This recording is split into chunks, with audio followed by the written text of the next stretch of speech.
Shalom, je vous salue au nom de Jésus.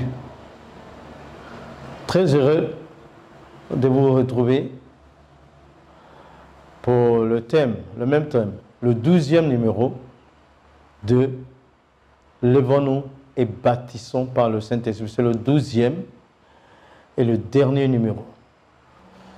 Alors, c'est de la part du Seigneur Jésus, de l'Église, la bonne voie, la voie qui est toute bonne pour le ciel, et de tout son conseil, aussi avec la coopération, l'aide de ma tendre épouse, Maïmouna, la plus belle des femmes. Le Seigneur nous a assistés jusqu'à la 12e partie. Et là, nous allons nous arrêter pour cette série-là. C'est la volonté de Dieu. Ok. Néhémie avait été pris pour modèle. Après Jésus, on trouvait les traits de caractère du Seigneur Jésus dans cet homme de l'Ancienne Alliance. Mais c'était un bâtisseur, un grand bâtisseur. Pas seulement un bâtisseur, mais un rebâtisseur. Nous allons dire ici, pas seulement un rebâtisseur, mais un administrateur, un organisateur. Et c'était quelqu'un, pour la dernière fois, on a vu comme un urbaniste. Il a organisé la ville, la réinsertion de certaines personnes dans la ville. Il a bâti la muraille, il a organisé. Mais il était aussi gouverneur de la part du roi Exarchès de Babylone, qu'il avait amené en captivité. Et Néhémie, de sa position, Dieu a développé en lui un fardeau pour rebâtir la muraille de son pays, de sa ville. Mais comment a-t-il pu faire en 52 jours? Comment a-t-il réussi en 52 jours à rebâtir la muraille? C'est une bonne question. Je vais essayer en répondant à cette question, il y a des points qui vont ressortir, jusqu'à 6 points. Premièrement, Néhémie était choisi de Dieu pour la tâche. Il était le choix de Dieu pour cette tâche. Dieu l'avait choisi pour la tâche.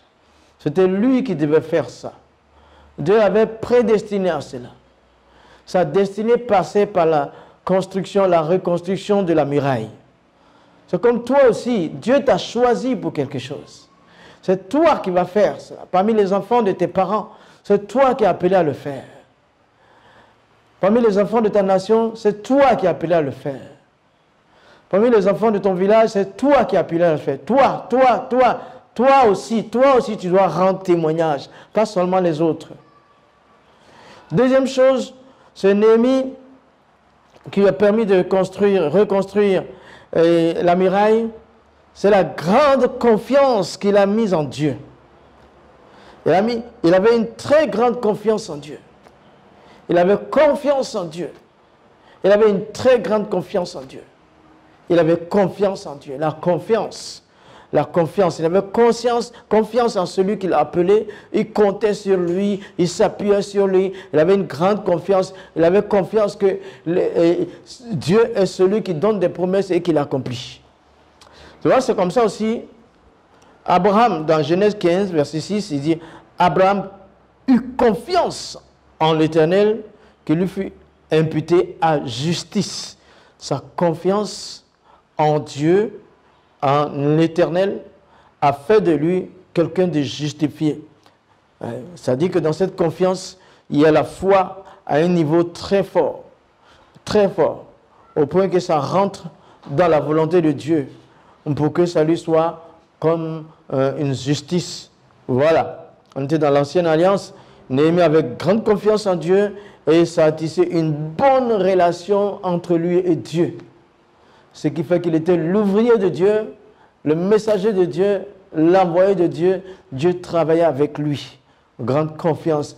As-tu confiance à ton Créateur? Cet après-midi-là, partout où tu te trouves, n'importe quelle heure, je ne sais pas.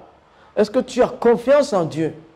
Par rapport à cette situation que tu vis, est-ce que tu as encore confiance en Dieu? par rapport aux blessures que tu as encaissées dans ton cœur, est-ce que tu as encore confiance en Dieu? Par rapport aux trahisons dont tu as été l'objet, est-ce que tu as encore confiance en Dieu? Par rapport au racisme qui s'est vu dans le monde, est-ce que tu as encore confiance en Dieu? Est-ce que tu as confiance encore à Dieu? Est-ce que tu as encore confiance en Dieu? Est-ce que tu as une confiance en Dieu? Est-ce que tu comptes sur lui comme quelqu'un sur qui tu peux t'appuyer? Malgré tout, tu as confiance. Est-ce que tu sais que c'est lui qui tient encore les rênes de la vie, qu'il est au contrôle, même si des situations semblent catastrophiques? As-tu confiance en Dieu? Je t'invite à grandement avoir confiance en Dieu pour le reste de ta vie. Parce qu'il va faire beaucoup de choses dans ta vie. Il t'aime beaucoup. Il t'aime beaucoup. Il te préfère, il t'a choisi. Fais-lui confiance et tisse tes relations avec lui. Répands-toi là où il faut et aie de bonnes relations avec lui.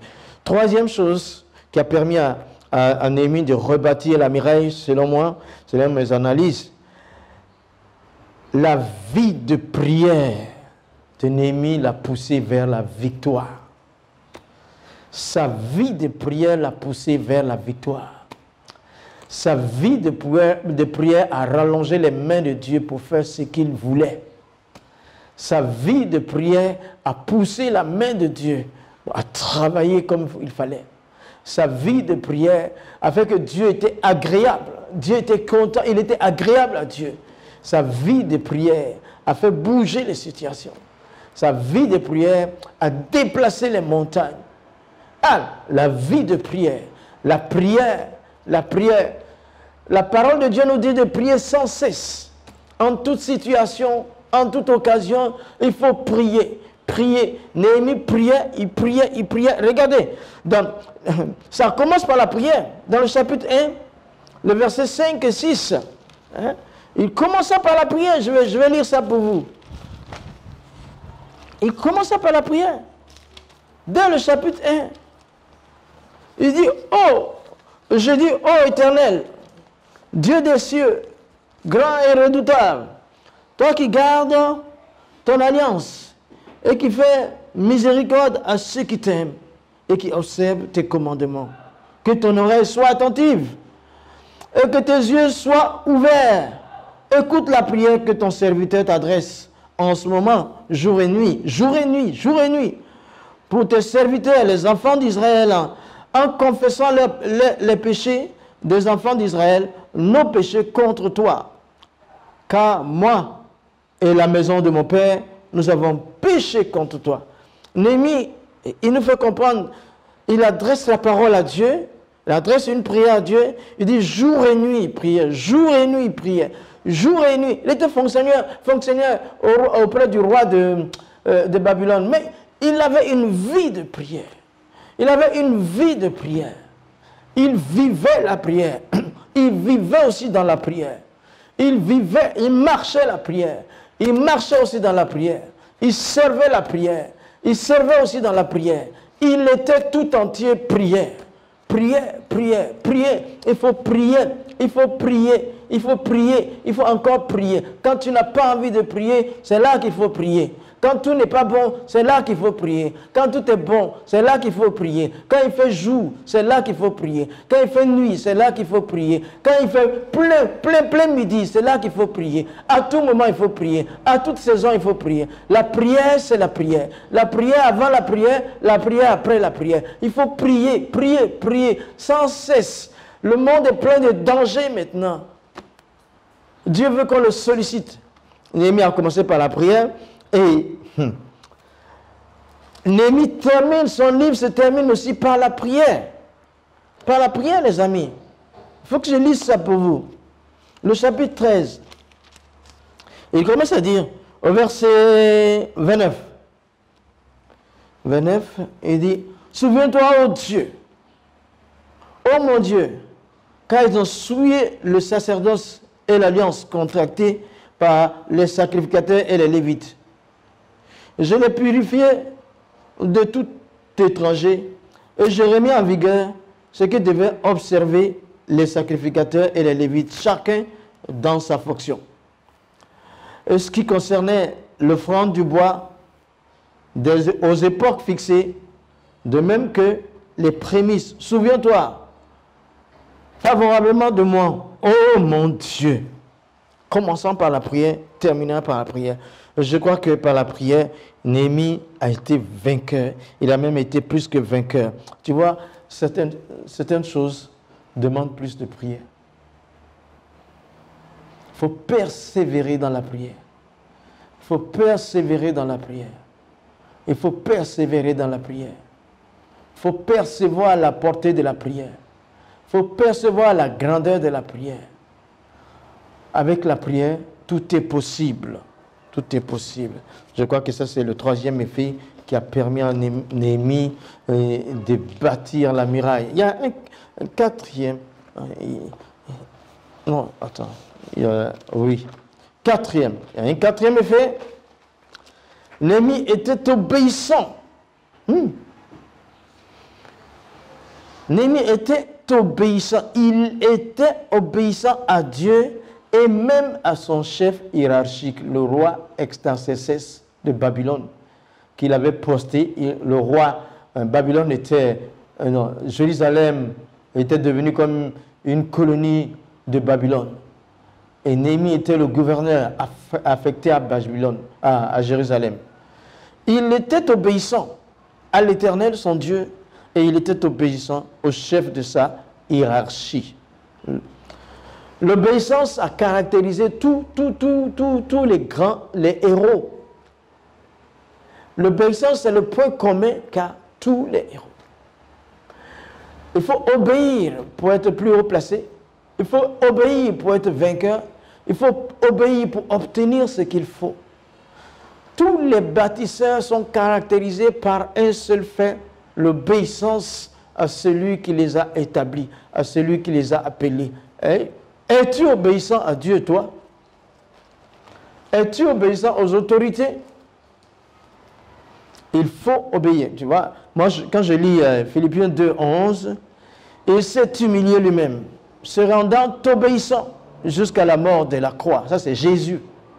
Jésus est l'exemple de l'obéissance. Néhémie est l'exemple de l'obéissance. Abraham, à un moment donné, a été l'exemple de l'obéissance. Oh, Daniel est l'exemple de l'obéissance. Joseph est l'exemple de l'obéissance. Paul est l'exemple de l'obéissance. Mais toi, on peut te nommer parmi ceux qui sont obéissants. Nous devons toujours lutter pour obéir à Dieu. C'est jamais facile, mais il le faut. Sans obéissance, nous ne pouvons pas obtenir ce que nos cœurs désirent dans la volonté de Dieu. Obéissons à Dieu. Le cinquième élément, selon moi, qui a permis à Néhémie de terminer en 52 jours, un temps record, la muraille de Jérusalem, Néhémie était fidèle à Dieu et à sa parole. Il était fidèle à Dieu, la fidélité. Fidèle à Dieu. Fidèle à Dieu. Il était fidèle à Dieu. Il était fidèle à Dieu. Il était fidèle dans ses relations avec Dieu. Il était fidèle dans ses relations avec le roi. Il était fidèle dans la prononciation, dans tout ce qu'il a dit comme parole. Il était fidèle dans son attitude. La fidélité. Dieu est fidèle. Donc quand il rencontre, quand il a un ouvrier, un de tes serviteurs qui est obéissant et fidèle, tu rentres dans le caractère de Dieu. Tu vois, quand je lis Matthieu 23, verset 23, là il parle ici aux pharisiens, il dit ils ont manqué l'essentiel et le malheur va les atteindre. Les pharisiens ont manqué l'essentiel et le malheur va les atteindre. On va voir qu'est-ce que c'est. Parce qu'ils ont manqué l'essentiel, ils deviennent hypocrites. Ils payaient différents dîmes de différents produits. Mais pourtant, ils avaient manqué l'essentiel. Ils esquivaient le plus important de la loi. Le plus important de la loi, Jésus a dit la justice, la miséricorde et la fidélité. Donc, il fallait pratiquer sans négliger les autres éléments de la loi, la justice, la miséricorde et la fidélité. La fidélité donne à être justifié. Et ça donne, après, quand on est justifié, ça donne d'être miséricordieux envers les autres. Et la miséricorde contient l'amour de Dieu. Donc, Jésus disait, quand tu loupes la fidélité, tu deviens hypocrite. Et tu ne peux pas atteindre le but. Dans un autre texte, Jésus dit que, dans le même texte, le manque de fidélité produit l'hypocrisie, l'injustice et le manque de miséricorde. Le produit alors qui en découle le produit qui en découle de la fidélité, c'est l'intégrité. Quand quelqu'un devient fidèle, il devient intègre. Donc, dans la fidélité, l'intégrité va sortir. La justice, il va faire les choses justes. Et la miséricorde va être consommée par lui. L'amour. Et tout le bonheur lui sera ouvert par Dieu. Soyons vraiment fidèles à l'Éternel. Il y a Romains 3, le verset 3 qui dit que les Juifs n'ont pas cru. Donc ils sont devenus incrédules, n'ont pas cru au message du Seigneur, Jésus. Mais que peut faire l'incrédulité des hommes vis-à-vis de la fidélité de Dieu? Si les hommes ne croient pas, s'ils sont incrédules, ça ne touche pas la fidélité de Dieu. Dieu demeure fidèle. Fidèle. Tu crois ou tu ne crois pas, Dieu reste fidèle. L'homme face à Dieu, il ne peut en ressortir que l'homme soit menteur vis-à-vis de Dieu. L'homme ment devant Dieu, mais Dieu reste fidèle. L'homme est incrédule, Dieu reste fidèle. Parce qu'il dit, il est amour, il ne change pas. Hébreux 11, 11 dit, c'est par la foi que Sarah elle-même, malgré son âge avancé, fut rendue capable d'avoir une postérité parce qu'elle crut à la fidélité de Dieu, celui qui avait fait cette promesse. Elle crut à la fidélité de celui qui avait fait cette promesse. Tu auras un enfant, Sarah. Au départ, elle a ri. Mais quand elle a été interpellée, elle a commencé à croire que celui qui a fait cette promesse à son mari Abraham, même quand il eut des erreurs, qui avait failli chasser le plan de Dieu, si ça tenait qu'Abraham et Sarah, le plan de Dieu n'allait pas réussir. Mais c'est par la fidélité de Dieu que Isaac est venu. Dieu est resté fidèle pendant qu'Abraham était infidèle. Dieu est resté fidèle pendant que Sarah était infidèle. Alors sa promesse est accomplie. Sois fidèle à Dieu. Sois fidèle à Dieu. Ce que tu recherches, tu vas l'obtenir. Tu vas obtenir cela. La sixième chose, selon moi, qui a permis à Néhémie de pouvoir rebâtir la muraille, c'est le zèle. C'est son zèle qu'il a déployé. Le zèle qu'il a déployé pour Dieu, pour l'œuvre de Dieu, et pour l'amour d'Israël, pour l'amour de Jérusalem. Tu vois, dans le zèle, il y a la foi. Il y a la foi, il y a l'audace. Et puis, il y a la crainte de Dieu. Dans le zèle, il y a la foi, il y a l'audace. Dans le zèle, il y a aussi, comment dire, le courage. Le courage qui renvoie la peur. La peur n'était pas en Néhémie. Je ne sais pas pourquoi il y a des chrétiens qui ont peur, terriblement peur. Terriblement peur. Un jour, j'ai introduit une jeune dame qui devait rendre témoignage dans une église. Et l'un des pasteurs a dit, j'espère que tu n'es pas venu pour parler de l'islam. Elle a dit non, moi je ne parle pas de l'islam. Celui qui parle de l'islam, c'est Moussa. Donc, les pasteurs avaient peur qu'on parle de la victoire de Jésus sur l'islam dans leur église. Ah! Ayez du zèle dans vos églises. Ayez de la flamme dans vos églises. Ayez du feu dans vos églises. N'ayez pas peur. N'ayez pas peur jusqu'à aller demander à une personne qui va témoigner. Est-ce que, mais je pense que, comme je vous vois avec le pasteur Moussa, je pense que vous n'allez pas parler d'islam. Peureux, pasteur peureux, tu n'as pas ta place. Pasteur peureux, tu n'as pas ta place dans l'église. Bouge-toi! Tu fais du mal. Néhémie avait le zèle. Il avait le zèle qui refoulait la peur, l'hésitation. Donc, le courage venait, l'audace de la foi prenait place. C'est pourquoi, tu vois, j'aimerais ajouter, par rapport au 11e message, j'aimerais rajouter un peu sur le Chanukah. Chanouk et Chanouk, c'est la même chose. Chanouk et Chanukah. Par rapport à la miraille, la dédicace. La dédicace, la semaine passée, j'ai dit. Tu vois, la dédicace, là, c'était une grande fête comme je l'ai décrite. Comme la Bible nous l'a décrite. Mais Hanouka, ça veut dire, Hanouka ou Hanouk, ça veut dire aussi fête de lumière. Fête de lumière, c'est-à-dire la lumière réjaillit dans la chose dédicacée. La lumière brille dans la chose dédicacée. Et ça chasse les ténèbres. Ça chasse les ténèbres. La lumière vient séparer des ténèbres cette muraille. Séparer des ténèbres les enfants de Dieu. Hanouka, séparer. La lumière sépare les choses de Dieu des ténèbres. N'ont rien à voir avec. Dédicace. Hanouka, dédicace, c'est-à-dire la fête de la lumière. La lumière vient au jour de la dédicace, quand l'invocation a été faite. C'est une lumière qui est descendue sur l'ouvrage que Dieu a fait pour éloigner les ténèbres désormais. Regardez, que la lumière du Seigneur brille en toi. Tu es une dédicace du Seigneur pour ton ministère.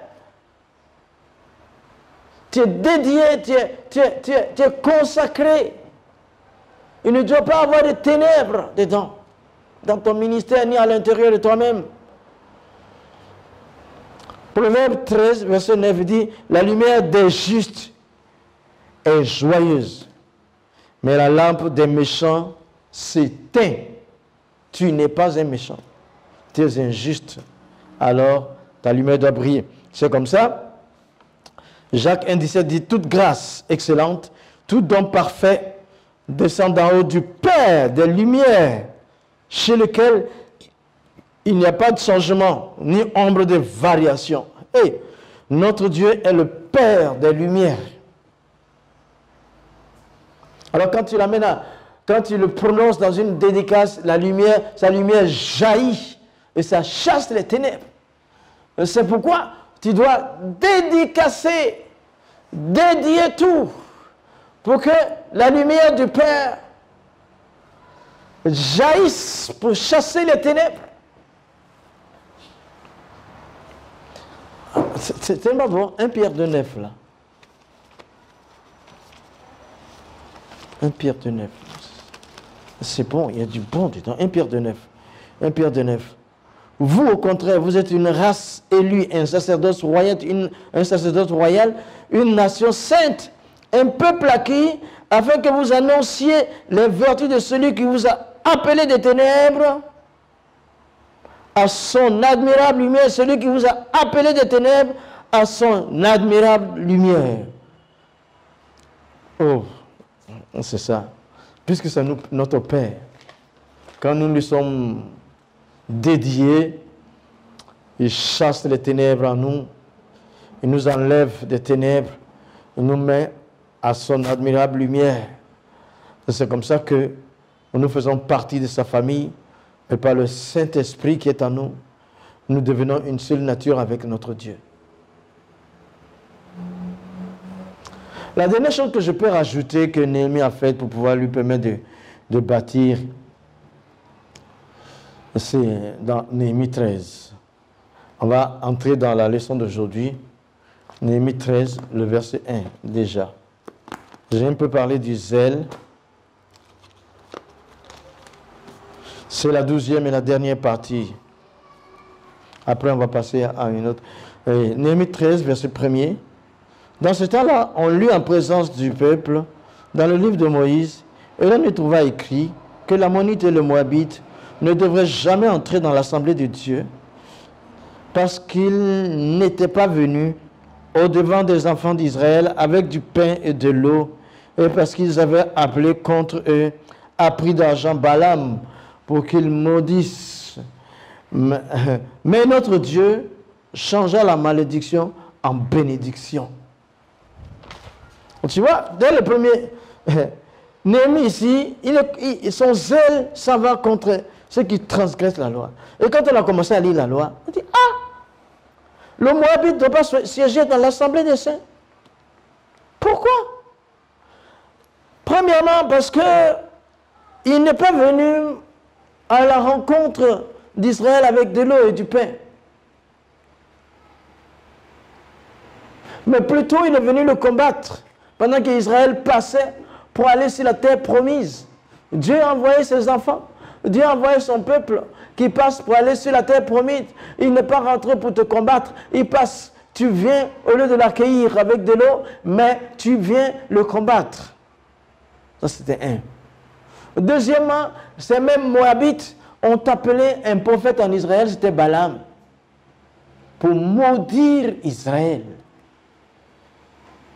Pour maudire Israël.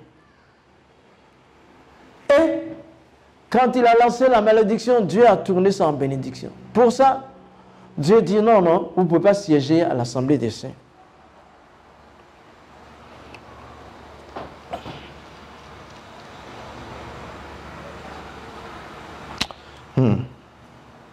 Mais dans le corps de Christ, nous également, c'est une leçon pour nous dans la nouvelle alliance. Nous ne devons pas permettre des infiltrations de personnes qui ne sont pas chrétiennes et qui viennent déstabiliser l'Église. Parfois, ils arrivent à s'installer et à se donner même des postes et déstabilisent l'Église. Dans le cas de Néhémie, il fallait les chasser physiquement, mais nous, dans la Nouvelle Alliance, on ne lutte pas contre la chair et le sang. En esprit, le corps de Christ doit être soudé par des enfants de Dieu et il faut éliminer les infiltrations et les infiltrer. Il faut empêcher et que quelqu'un vienne, pas pour se convertir, mais vient pour détruire l'œuvre de Dieu. J'ai un témoignage là-dessus. Il y a quelques années, aux deux plateaux, au début de l'église, pas au début de l'église, on avait déjà commencé il y avait quelques années, déjà, mais on était alors aux deux plateaux. Et il y a deux jeunes gens qui sont venus demander à voir le pasteur. Et moi j'ai appelé, quand je suis rentré dans mon bureau, j'ai appelé aussi, ils ont dit qu'ils voulaient parler, et non seulement à moi, mais aussi à mon épouse. Donc je dis, j'ai appelé mon épouse qui est à côté, qui travaille comme moi, c'est ma collègue, c'est aussi mon assistante, elle est aussi pasteur comme moi, j'ai appelé, viens, les jeunes là veulent nous parler. Notre fille qui a 21 ans maintenant, elle avait 6 mois. Et ma femme le tenait. Elle d'abord, elle n'a pas voulu venir, mais j'ai dit, mais viens. Et quand elle est rentrée, ils ont fermé la porte du bureau, ils ont pris la clé. J'étais étonné. Ils m'ont dit, nous avons pris la résolution de vous tuer à cause de tous les blasphèmes que vous avez fait à travers vos livres et vos cassettes. Donc il y a 22 ans passés. Il y a 20 ans passés. Je me suis dit, mais comment? On est dans un pays laïque, chacun doit témoigner sa foi. Il dit, ah bon, ça vous fait rire? Et il a pris mon propre téléphone et il a composé pour appeler son supérieur. À l'époque, il n'y avait pas trop les téléphones portables, mais il nous tenait en joue par des poignards. Il y avait des poignards, ils étaient deux. Je vais faire quoi? Mon épouse et moi, avec un bébé de 6 mois, s'était perdu d'avance dans le physique, mais il va avoir une grande victoire. Et il y avait un jeune en bas qui, au même instant, avait pris le combiné et entendait les deux conversations. Pendant qu'il appelle son imam là-bas, il dit, j'ai neutralisé le pasteur et son épouse. Comme je vous l'avais promis, je vous dis que j'allais parler avant de finir avec eux. Il dit, termine, au nom de la communauté, finis avec eux. Et le jeune homme nous avait dit que lui, c'était un spécialiste, il s'était infiltré dans une église là, elle arrivera à 2 cette fois-ci. Là. Pendant 7 années, il est rentré dans une église.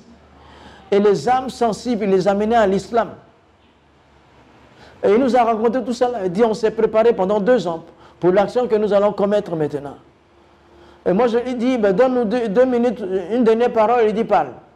Je lui ai dit d'abord, ce n'est pas en éliminant un chrétien ici, là, que vous allez parvenir. Si vous pouvez éliminer la Bible, parce qu'il y aura toujours un plus fort, après avoir tué un chrétien. Première parole. Il dit, allez, la deuxième, vite. La deuxième, je dis, un chrétien, ça ne meurt pas. Si vous nous enlevez la vie aujourd'hui, vous allez nous permettre de nous reposer là-bas, parce que nous avons la vie éternelle. Il dit la troisième, je dis, sans Jésus, vous ne pouvez pas aller au paradis. Sans Jésus, dis-le, sans Jésus, vous ne pouvez pas aller au paradis. Je vous parle dans la vérité, au nom du Seigneur. Le jeune était là, et à un moment donné, au lieu de passer à l'acte, tous les deux fondent en larmes, et ils déposent les poignards sur la table. J'étais étonné. C'est mon épouse qui était assise là, qui a dit, allez, vous êtes jeunes, donnez vos vies à Jésus. Donnez vos vies à Jésus. Les infiltrations, on ne doit pas les permettre, on doit toujours sauver les gens, chercher à les sauver, mais non, pas les infiltrations. Néhémie 13, il fallait limiter. L'Église doit pouvoir faire la part des choses. Doit pouvoir faire la part des choses. Maintenant, Néhémie, étant gouverneur, il avait tout organisé, il était reparti à Babylone. Dans le chapitre 13, verset 6. Mais après lui, ils ont tout gâté. Ils ont attaqué l'œuvre. Les Tobias et les Sambara étaient derrière. Le diable, jusqu'à la prochaine occasion. Voilà ce qu'il dit. Il dit, je n'étais point à Jérusalem quand tout cela eut lieu, car j'étais retourné auprès du roi Extas, du roi à la 32e année, le roi de Babylone. À la fin de l'année, j'obtiens du roi la permission de revenir à Jérusalem et je m'aperçus du mal qu'avait fait Eliashib en disposant une chambre pour Tobija dans la partie de la maison de Dieu. Et je n'éprouvais un vif déplaisir et je jetai hors de la chambre tous les objets qui appartenaient à Tobija. J'ordonnai qu'on purifiât les chambres et j'y plaçai les ustensiles de la maison de Dieu, les offrandes et l'encens. J'appris aussi que les portions des Lévites n'avaient point été livrées et que les Lévites et les chantres chargés du service s'étaient enfuis, chacun dans son territoire. J'ai fait la réprimande au magistrat et j'ai dit, pourquoi la maison de Dieu a-t-elle été abandonnée? Et je rassemblai les Lévites et les chantres et je les remis à leur poste.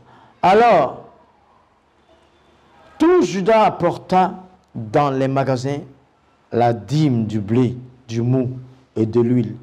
Je confiai la surveillance des magasins à Shélémia, le sacrificateur, à Sadok, le scribe, et Pédaja, l'un des Lévites, et je leur joignis Hanan, fils de Zakour, fils de Matania, car ils avaient la réputation d'être fidèles et furent chargés de faire la distribution. Souviens-toi, ô mon Dieu, souviens-toi de moi, ô mon Dieu.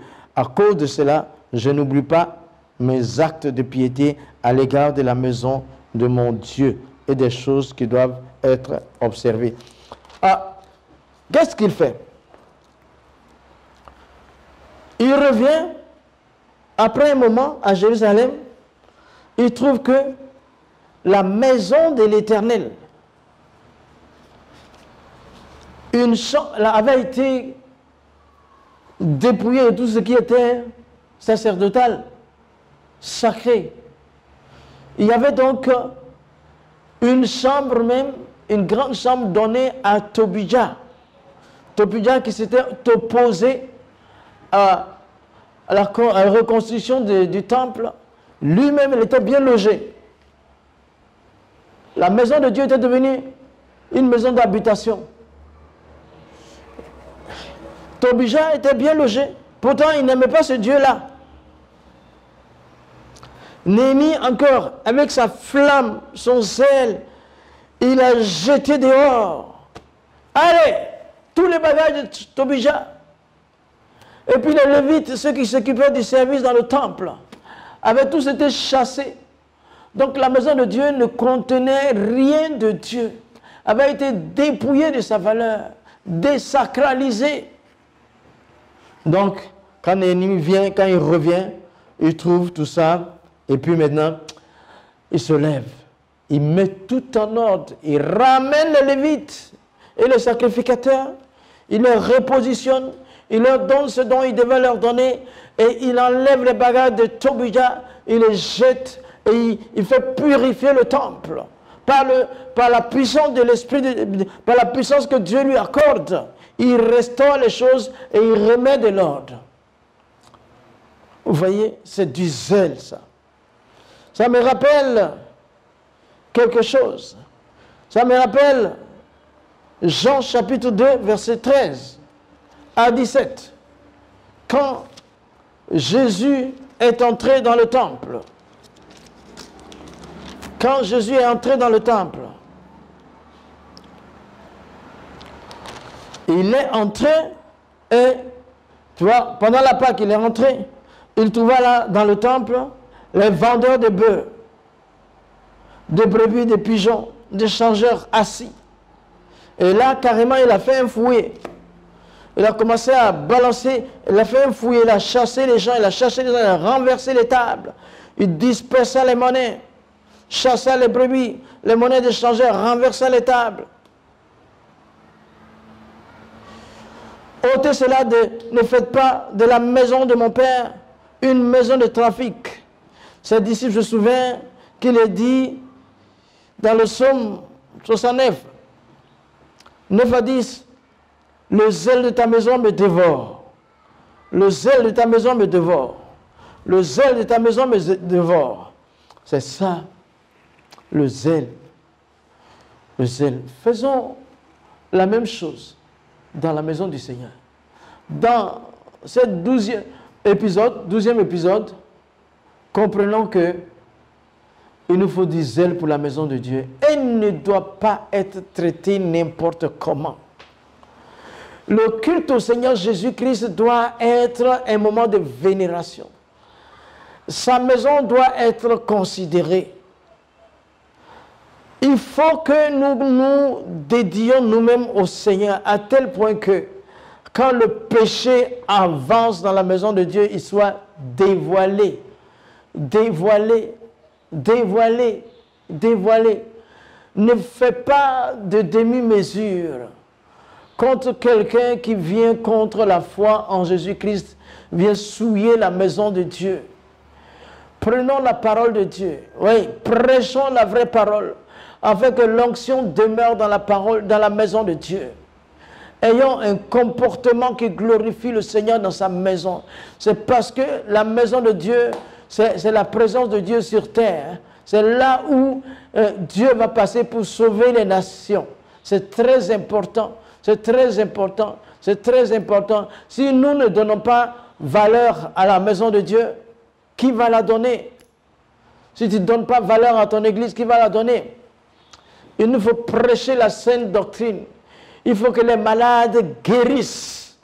Il faut que ceux qui sont démonisés, qu'ils arrivent là-bas, les démons sont chassés. Et ceux qui étaient possédés deviennent des serviteurs de Jésus-Christ.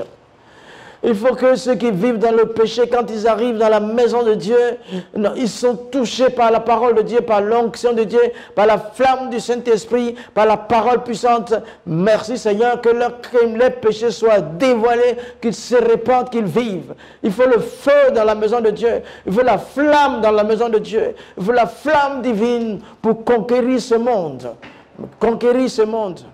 conquérir ce monde. Écoutez, il faut l'évangélisation dans la maison de Dieu. Évangéliser.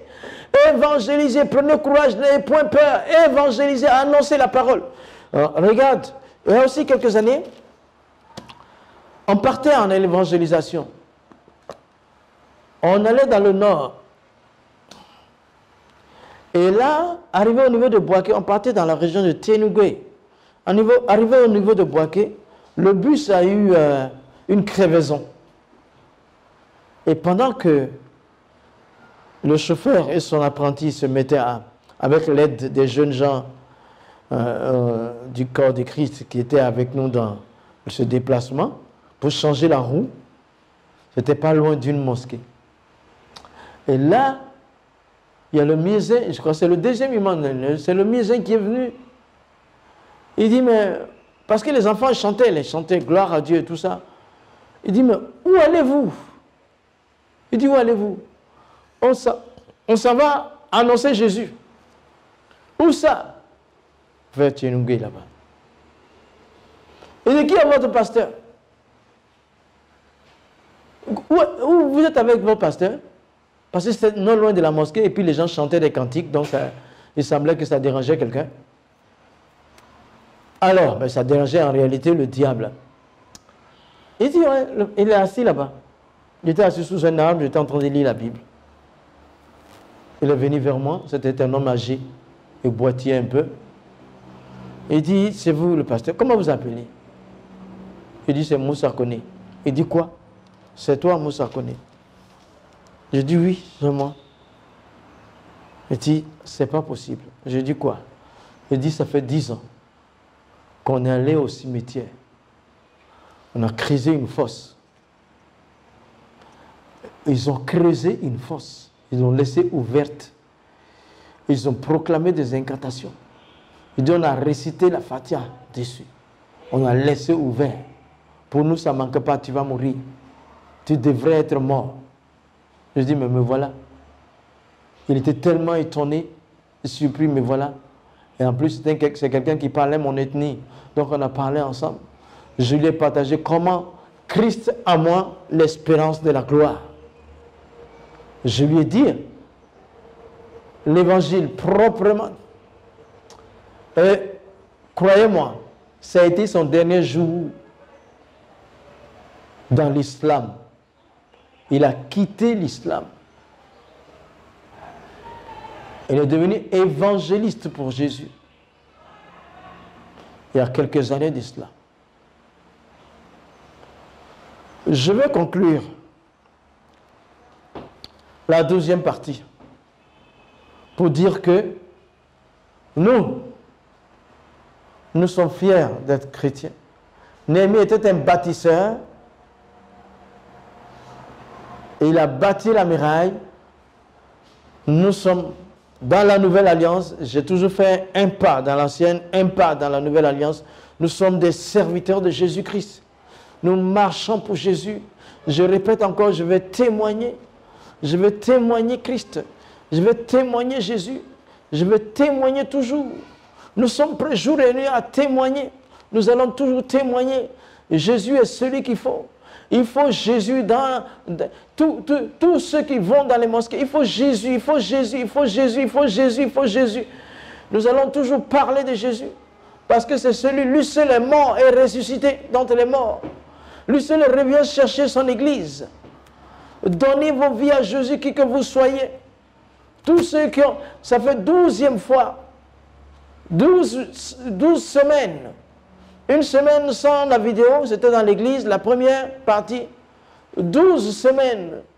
Nous nous arrêtons là aujourd'hui pour dire que sans Jésus, le paradis est fermé pour certaines personnes. Pour tout le monde qui ne connaîtront pas Jésus. Tu ne connais pas Jésus, il n'y a pas de chemin pour aller au paradis. Ce que j'ai dit la semaine passée, Jésus a dit Kala yasurul masir Anna Hoa Tariq wal Haq wal Hayat. Il dit Laysa Ahad il a Ani il Abi. Il dit je suis le chemin, la vérité et la vie. Nul n'arrive au Père s'il ne passe par moi. Donc je m'adresse particulièrement à ceux de mes connaissances qui sont des musulmans, des musulmanes. Le chemin du paradis, ça passe par Jésus. Vous ne pouvez pas, dans ces derniers temps, après cette série, je vais commencer à m'adresser à vous. Mais en attendant, à la fin de la 12e partie de Bâtissons, donnez vos vies à Jésus. Et soyez des bâtisseurs par le Saint-Esprit. Au nom de Jésus-Christ. En attendant, c'est la fin, c'est la 12e étape de Levons-nous et Bâtissons par le Saint-Esprit. Si vous avez été intéressé, vous pouvez nous suivre à la fois sur Facebook et sur YouTube. On va prendre peut-être 1 ou 2 semaines de repos. Nous allons revenir. Nous allons revenir. Tous ceux qui vivent sur cette planète ont besoin du Christ Sauveur. Son amour est grand. Regardez le racisme qui pèse. Regardez les maladies qui pèsent. Personne ne peut arrêter ça. Si ce n'est Jésus. Que Dieu vous bénisse. Shalom.